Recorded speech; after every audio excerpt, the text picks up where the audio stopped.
Friends, welcome है आपका आपके अपने चैनल जे इंटरेस्टिंग फैक्ट्स में फिर से लौटे नई वीडियो के साथ। और इस वीडियो में हम आपको वॉइसेस के बारे में बताने जा रहे हैं कि वॉइसेस किसे कहते हैं, उनके क्या टाइप्स होते हैं। जैसा कि आपको पता है, हमने अपनी प्लेलिस्ट स्टार्ट कर रखी है जिसमें हम अपनी ग्रामर को कंप्लीट कर रहे हैं। तो कुछ हमारे पास अर्जेंट वर्क की वजह से हमारे थोड़ा लेट हो गया था काम में, लेकिन अब हम बिल्कुल भी लेट नहीं करेंगे और अपना जल्दी से अपना ग्रामर का कोर्स कंप्लीट करेंगे। चलिए दोस्तों, अब अपना टाइम वेस्ट की वीडियो को स्टार्ट करते हैं। सबसे पहले हमारे पास ग्रामर में नेक्स्ट जो हमारे पास टॉपिक आता है उसको हम कहते हैं वॉइसेस।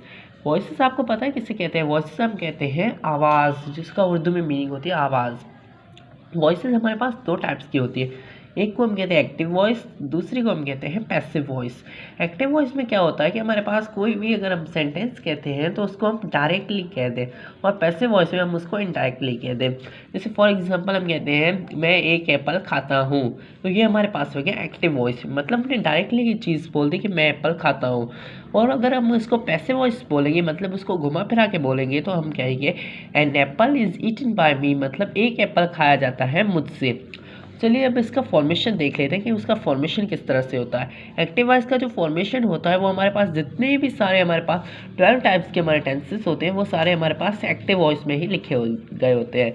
बाकी हमें उनको पैसिव वॉइस में कन्वर्ट करना पड़ता है, जिसका हमारे पास सेम फॉर्मेशन वही होता है, subject plus helping verb plus verb की फॉर्म प्लस ऑब्जेक्ट।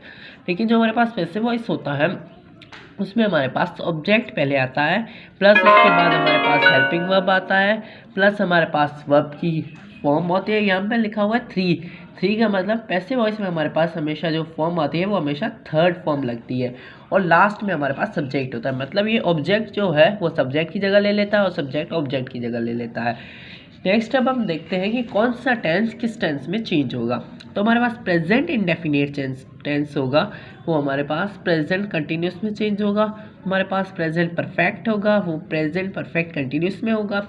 और जो प्रेजेंट कंटिन्यूस होगा उसमें इतना खास कुछ नहीं होगा, वो सेम का सेम रहेगा, बस उसमें बीइंग हमारे पास ऐड हो जाएगा।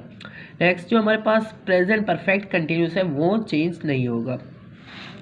देन हमारे पास जो पास्ट इंडेफिनिट होता है वो पास्ट कंटिन्यूस में चेंज होता है। पास्ट परफेक्ट होता है वो पास्ट परफेक्ट कंटिन्यूस में होता है। पास्ट कंटिन्यूस हमारे पास उसमें बीइंग ऐड होता है, और पास्ट परफेक्ट कंटिन्यूस हमारे पास अनचेंज रहता है। मतलब ये हमारे पास प्रेजेंट परफेक्ट कंटिन्यूस और पास्ट परफेक्ट कंटिन्यूस ये दोनों अनचेंज रहते हैं, और प्रेजेंट कंटिन्यूस और पास्ट कंटिन्यूस दोनों में हमारे पास बीइंग ऐड होता है, बस इन दोनों का ही थोड़ा डिफरेंस है। और यहाँ पे लिखा हुआ है same rules are followed for future, मतलब फ्यूचर टेंस के लिए भी हमारे पास सेम रूल्स फॉलो होते हैं। ये हमारे पास कुछ नाउन्स हैं, अगर सब्जेक्ट से ऑब्जेक्ट में आते हैं तो वो किस तरह से, जैसे ये हम यहाँ पे लिखते हैं आई ईट एन एप्पल, मैं एक एप्पल खाता हूँ। तो यहाँ पे जो हमारे पास ये सेंटेंस है वो हमारे पास एक्टिव वॉइस में लिखा हुआ है, मतलब कि यहाँ पे हमारे पास डायरेक्टली हम चीज़ बोल रहे हैं तो ये एक्टिव वॉइस है। अगर हम इसको पैसिव में करना है तो यहाँ पे हमारे पास ये हो गया सब्जेक्ट, ये हमारे पास वर्ब हो गया, और ये हमारे पास जो एन एप्पल है ये ऑब्जेक्ट हो गया। यहाँ पे सबसे पहले हम लिखेंगे ऑब्जेक्ट जो कि है एन एप्पल।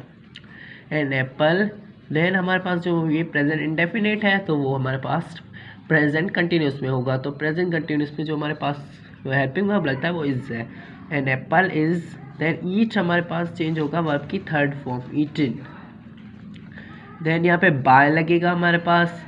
देन जो आई है वो हमारे पास मी में चेंज होगा, क्योंकि जब भी कोई भी हमारे पास सब्जेक्ट वो ऑब्जेक्ट में चेंज होता है, मतलब पैसिव वॉइस में हम उसको चेंज करते हैं तो उसका सब्जेक्ट चेंज हो जाता है। जैसे आई जो नाउन है वो मी में चेंज हो जाएगा, दे हमारे पास देम में चेंज हो जाएगा, ही हमारे पास हिम में चेंज हो जाएगा, शी हर में, इट्स में, वही अस में। अब हम कुछ टेंस को देखते हैं।